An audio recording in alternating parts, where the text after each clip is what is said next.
الحمد لله الذي خلق الإنسان من سلالة من طين أحمده وأشكره والشكر واجب له على كل حين أشهد أن لا إله إلا الله وحده لا شريك له وأشهد أن سيدنا ومولانا محمدا عبده ورسوله صلى الله تعالى عليه وعلى آله وأصحابه وبارك وسلم تسليما كثيرا كثيرا.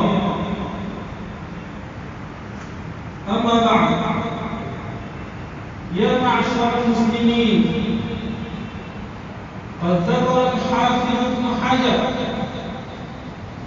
في الفتح الباري قال ابن الأعرابي: كانت العرب إذا ركبت الإبل تتغنى، وإذا جلست في أفنيتها وفي أكثر أحوالها أي تتغنى في مواقع السرور والفرح والحزن والموت وفي مجالس الأكل والشرب. فلما نزل القرآن أحب النبي صلى الله عليه وسلم أن يكون جيرانهم أي عادتهم القرآن والقراءة وكان التغني. ولذا قال النبي صلى الله عليه وسلم: زينوا القرآن بأصواتكم. وأيضا قال: زينوا أصواتكم بالقرآن. وقال أيضا: لكل شيء حلية، لكل شيء حلية، وحلية القرآن الصوت الحسن. وقال ابن أبي مليكة: فإن لم يكن الصوت الحسن فليحسنه ما استطاع. وقال ابن حجر في الفتح: لا شك أن النفوس تميل إلى سماع القراءة بالترنم أكثر من غيرها لمن لا يتأمل، لأن للتقليد تأثير في دقة القلب وإجراء الأمور.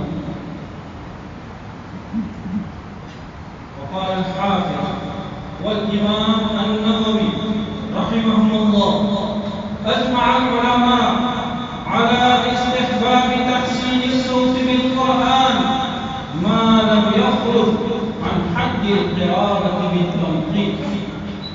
ونقل القسطلاني رحمه الله عن ابن حميد أنه قال: كان داود عليه الصلاة والسلام يتغنى، يعني يطرب ويبكي ويبكي.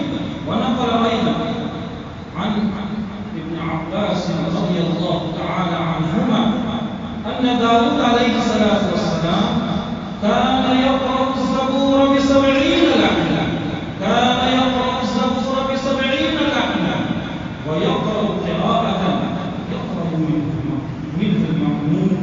وكان إذا أراد أن يحيي نفسه لم تبق دابة في بر ولا بحر إلا أنصتت واستمعت وبكت.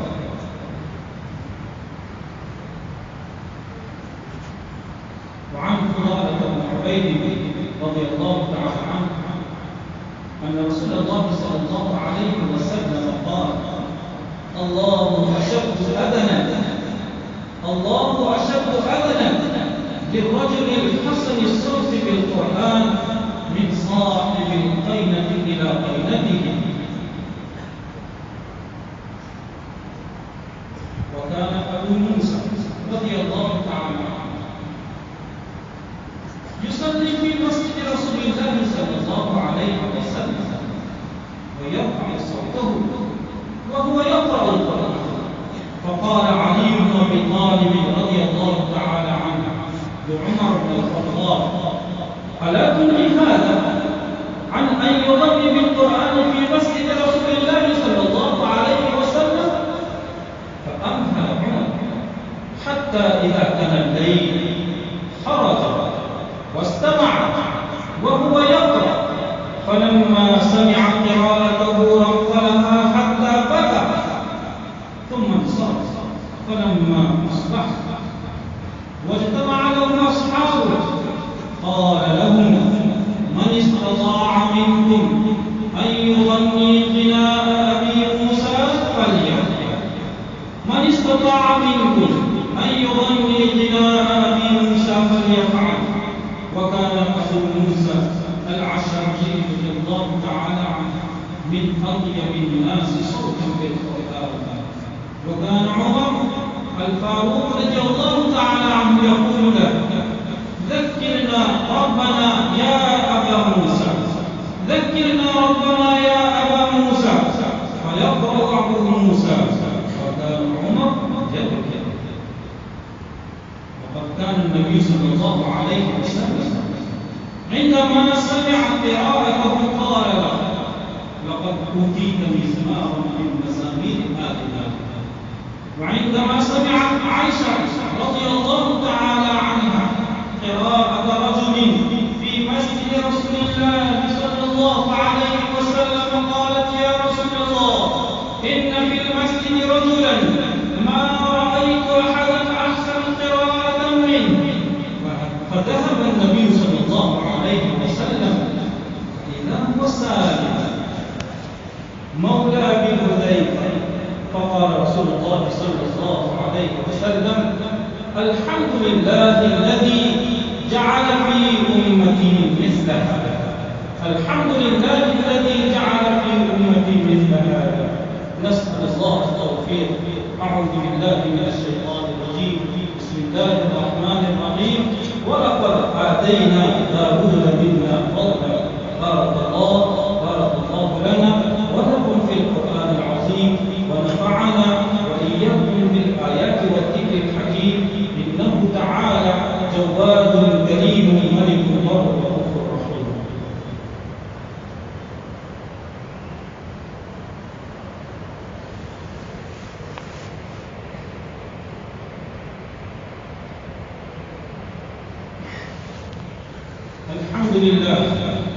الحمد لله نحمده ونستعينه ونستغفره ونعوذ بالله من شرور أنفسنا ومن سيئات أعمالنا. من يهده الله فلا مضل له ومن يضلله فلا هادي له. وأشهد أن لا إله إلا الله وحده لا شريك له. وأشهد أن سيدنا ومولانا محمدا عبده ورسوله أرسله بالحق بشيرا ونذيرا بين يدي الساعة. من يطع الله ورسوله فقد رشد، ومن يعصهما فإنه لا يضر إلا نفسه ولا يضر الله شيئا. إن الله وملائكته يصلون على النبي. يا أيها الذين آمنوا صلوا عليه وسلموا تسليما. اللهم صل على محمد وعلى آله وأزواجه وذريته. قال النبي صلى الله عليه وسلم: أرحم أمتي بأمتي أبو بكر، وأشدهم في أمر الله عمر، وأصدقهم حياء عثمان، وأرضاهم علي، وفاطمة سيدة نساء أهل الجنة، وحمزة أسد الله وأسد رسوله رضوان الله تعالى عليهم أجمعين. اللهم اغفر للعباس وولده مغفرة ظاهرة وباطنة لا تغادر ذنبا.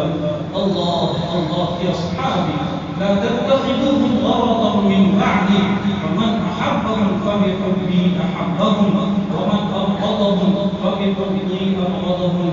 وخير أمتي قرني، ثم الذين يلونهم، ثم الذين يلونهم.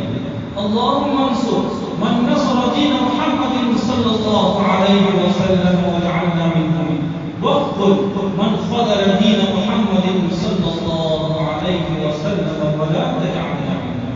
عباد الله رحمكم الله، إن الله يأمر بالعدل والإحسان وإيتاء ذي القربى وينهى عن الفحشاء والمنكر والبغي يعظكم لعلكم تذكرون.